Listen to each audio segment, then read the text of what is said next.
Il y a quelques jours, le 2 décembre 2025, la NASA a fait une annonce qui aurait dû faire trembler Internet. Dans un caillou dans l'espace, des scientifiques ont découvert du sucre.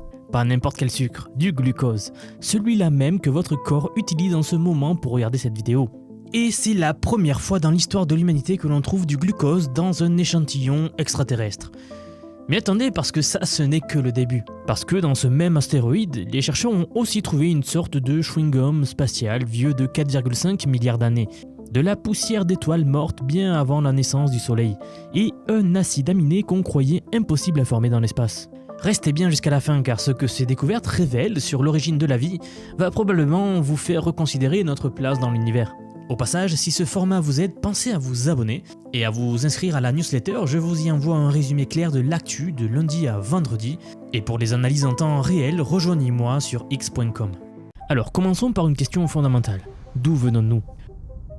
Non pas au sens philosophique, mais au sens chimique. Que sont les ingrédients qui ont permis à la vie d'émerger sur Terre il y a 3,8 milliards d'années ? Cette question hante les scientifiques depuis des décennies. Et l'une des théories les plus fascinantes suggère que ces ingrédients ne viennent pas de notre planète. Ils auraient été livrés depuis l'espace, portés par des astéroïdes et des comètes comme des coursiers cosmiques déposant des colis précieux sur notre jeune planète. Et pour tester cette hypothèse, il fallait mettre la main sur un astéroïde. Pas n'importe lequel, un astéroïde primitif, un vestige intact de la formation du système solaire. Et c'est là qu'entre en scène Bennu. Cet astéroïde de 500 mètres de diamètre passe près de la Terre tous les 6 ans. Il est tellement proche qu'il figure sur la liste des objets potentiellement dangereux de la NASA, avec une chance sur 2700 de percuter notre planète en 2182. Mais ce qui rend Bennu vraiment spécial, c'est son âge et sa composition. Cet amas de roches et de poussière est un fossile du système solaire primitif. Il contient des matériaux qui n'ont pratiquement pas changé depuis 4,5 milliards d'années.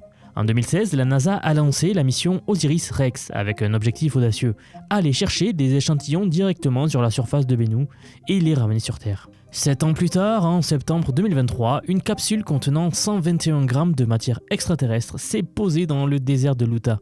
Et depuis, les scientifiques du monde entier analysent ces précieux grains comme des orfèvres examinant des diamants. Sauf que ces diamants sont bien plus précieux que n'importe quelle pierre précieuse présente sur Terre.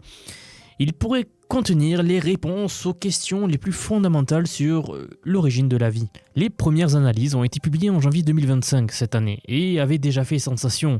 Les chercheurs avaient identifié 14 des 20 acides aminés que la vie sur Terre utilise pour fabriquer des protéines.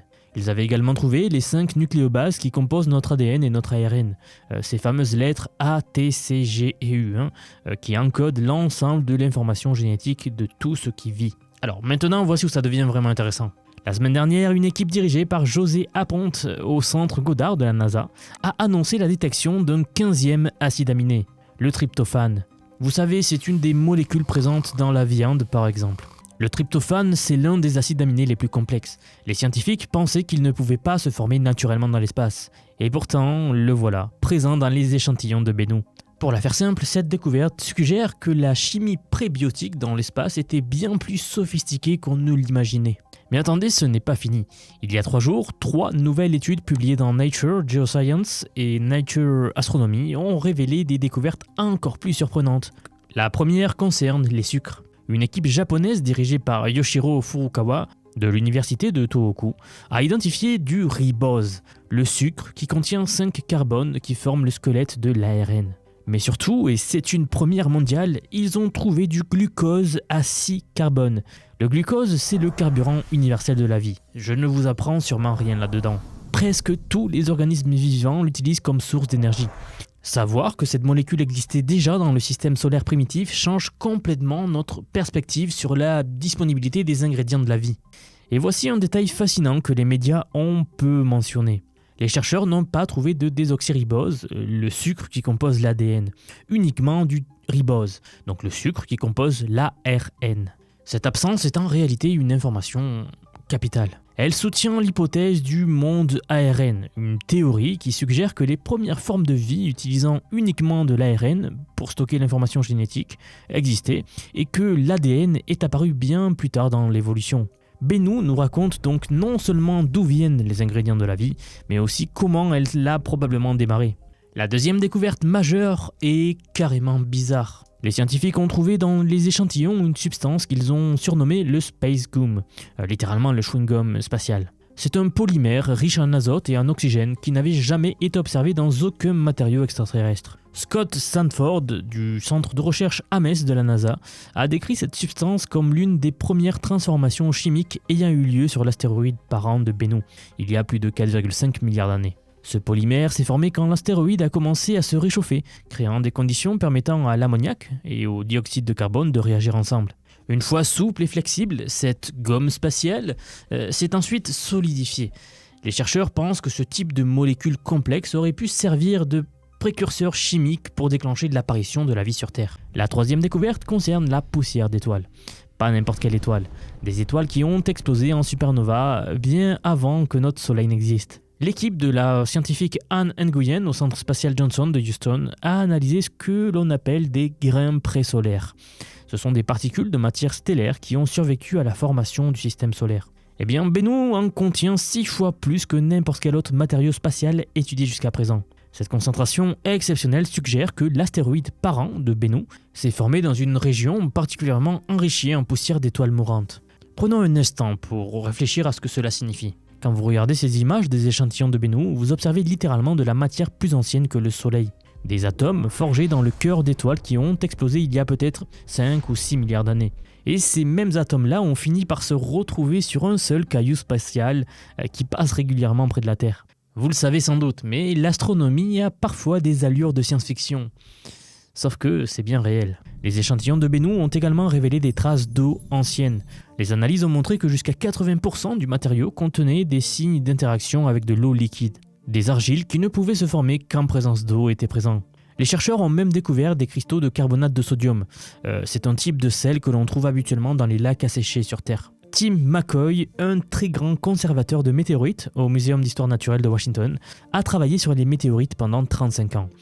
Il dit qu'il n'avait jamais vu de carbonate de sodium dans un échantillon spatial. Cette découverte indique que l'astéroïde parent de Bennu contenait autrefois des saumures, des solutions salines dans lesquelles les molécules organiques auraient pu interagir et se combiner pour former justement des structures plus complexes. Et c'est là que tout prend son sens. Et Bennu ne contenait pas simplement quelques ingrédients dispersés, il contenait un environnement potentiellement propice à la chimie prébiotique. De l'eau salée, des sucres, des acides aminés, des nucléobases, de l'ammoniac, etc. Tous ces composants réunis dans un même endroit, interagissant pendant des millions d'années. Les scientifiques appellent parfois ce type d'environnement un bouillon prébiotique. Et maintenant, nous savons que ce bouillon existait non seulement sur la Terre primitive, mais aussi dans les astéroïdes qui l'ont bombardé. Danny Glavin, le scientifique senior à la NASA et l'un des principaux auteurs des études sur Bennu, a déclaré devenir de plus en plus optimiste quant à la possibilité de trouver de la vie ailleurs dans notre système solaire. Si des matériaux comme ceux de Bennu ont atterri sur Mars, sur Europe, la lune de Jupiter, ou sur Titan, la lune de Saturne, alors ces mondes pourraient aussi avoir reçu les ingrédients nécessaires au développement de la vie. La mission Osiris-Rex, rebaptisée Osiris-Apex, est d'ailleurs déjà en route vers sa prochaine cible, l'astéroïde Apophis. Celui-là même qui avait fait trembler le monde en 2004 quand on pensait qu'il allait percuter la Terre. Le vaisseau l'atteindra en 2029. Il y a un aspect que je trouve particulièrement fascinant dans ces recherches-là et qui concerne la chiralité des acides aminés. Alors, sans trop rentrer dans les détails techniques, qu'est-ce que c'est ? Les acides aminés peuvent exister sous 2 formes miroirs, comme une main gauche et une main droite. La vie sur Terre utilise exclusivement les formes gauches. Les scientifiques s'attendaient à trouver un excès de forme gauche dans les échantillons de Bennu, comme dans certaines météorites. Mais surprise, Bennu contient un mélange équilibré des 2 formes. Cela suggère que la préférence de la vie terrestre pour les formes gauches est apparue après l'arrivée de ces molécules sur Terre. Pourquoi la vie a-t-elle tourné à gauche plutôt qu'à droite ? C'est l'un des plus grands mystères de la biologie, et Bennu vient d'ajouter une pièce importante à ce puzzle. Je voudrais conclure sur une réflexion malgré tout, et c'est le fait que ces découvertes ne prouvent pas l'existence de vie extraterrestre. Ça augmente peut-être les probabilités, mais nous ne l'avons pas encore prouvé. Elles ne démontrent pas non plus que la vie sur Terre vient définitivement de l'espace. Ce qu'elles montrent, c'est que les conditions et les ingrédients nécessaires à l'émergence de la vie étaient répandus dans tout le système solaire primitif. Les astéroïdes comme Bennu ont fonctionné comme des usines chimiques spatiales, produisant naturellement les briques fondamentales du vivant. Et si ces briques ont atterri sur Terre, elles ont aussi pu atterrir ailleurs. La question n'est plus vraiment de savoir si la vie pouvait apparaître dans l'univers. La question, à mon avis, maintenant, c'est où d'autres est-elle apparue ? Ces recherches nous montrent aussi quelque chose d'important sur notre époque. Nous vivons un moment historique où la technologie nous permet enfin de répondre à des questions que l'humanité se pose depuis des millénaires. Des missions robotiques vont d'ailleurs chercher des échantillons sur des astéroïdes. L'intelligence artificielle qui aide les scientifiques à analyser des données impossibles à traiter auparavant. De nouveaux outils transforment notre capacité à comprendre le monde et l'univers. Cette révolution technologique n'affecte pas seulement l'astronomie ou la recherche fondamentale, elle transforme tous les domaines, y compris la façon dont nous travaillons, dont nous apprenons et dont nous créons de la valeur. Si vous regardez ces avancées scientifiques et vous vous demandez comment vous pourriez vous aussi tirer parti de ces outils qui transforment notre monde, si vous souhaitez comprendre comment l'intelligence artificielle peut devenir un levier de productivité et de créativité dans votre vie professionnelle, et même personnel, alors j'ai quelque chose pour vous. J'aimerais vous dire que depuis quelques mois déjà, j'ai construit un programme d'apprentissage unique. Je vous apprends l'IA sous tous ses aspects. C'est un parcours pensé pour vous transmettre tout ce que je sais. Alors non seulement sur les modèles comme ChatGPT, Gemini de Google, Grok que l'on vient de voir, mais bien d'autres. Je vous montre surtout en fait la manière de les intégrer concrètement dans votre vie, dans votre travail, dans vos projets. Et ce, que vous soyez salarié, indépendant, entrepreneur ou même à la retraite, nous avons beaucoup de retraités dans la communauté. J'ai récemment sorti la plus grosse mise à jour à ce jour de la formation. Ça fait un petit moment que j'en parlais, mais ça y est, elle est là, elle est en ligne. Donc un module entièrement dédié à l'automatisation par IA. Autrement dit, la création des agents IA, des espèces de salariés virtuels qui vont travailler pour vous et tout faire pour vous.